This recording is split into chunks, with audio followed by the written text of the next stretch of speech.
पूनम के ससुराल में आज उसकी पहली रसोई की रस्म थी। पूनम के हाथ का नाश्ता उसके ससुराल वालों को काफी ज्यादा पसंद आता है।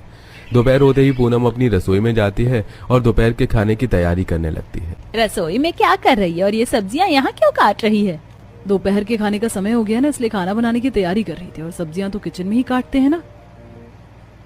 मैं तो तुझे बातों बातों में बताना ही भूल गई। वो क्या है ना, हमारा चूल्हे का हमारे आंगन में चूल्हा बना हुआ है, तू जाकर उसी पर खाना बना ले।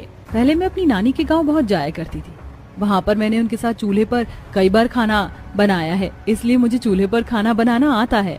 हे भगवान, कितनी ज्यादा गर्मी है यहाँ आंगन में। कदम रखते ही मैं तो पसीने से ही भीग गई।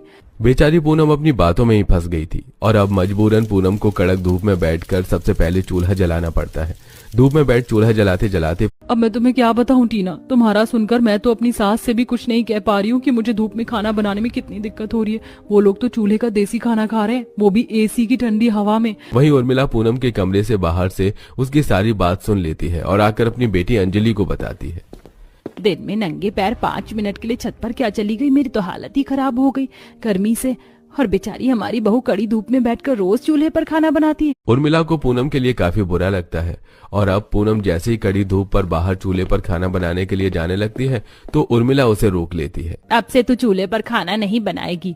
लेकिन क्यों माँ जी, मुझसे कोई गलती हो गई है क्या? गलती तुझसे नहीं, बल्कि गलती तो हमसे हुई है। अपने स्वाद के चलते हम तो ये भूल ही गए कि तुझे धूप में, वो भी चूल्हे पर खाना बनाने में कितनी दिक्कत आती होगी। तू तो धूप में खाना बनाती है और हम है कि एसी में खाते हैं। इसीलिए अब तुझे धूप में हर रोज खाना बनाने की कोई जरूरत नहीं। अब सिर्फ रविवार के दिन चूल्हे पर खाना बनेगा।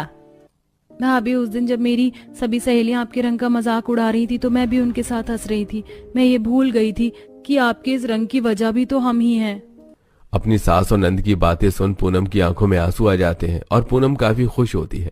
जिसके बाद अब पूनम छुट्टी के दिन या कभी कभार ही पूनम को चूल्हे पर खाना बनाना पड़ता है।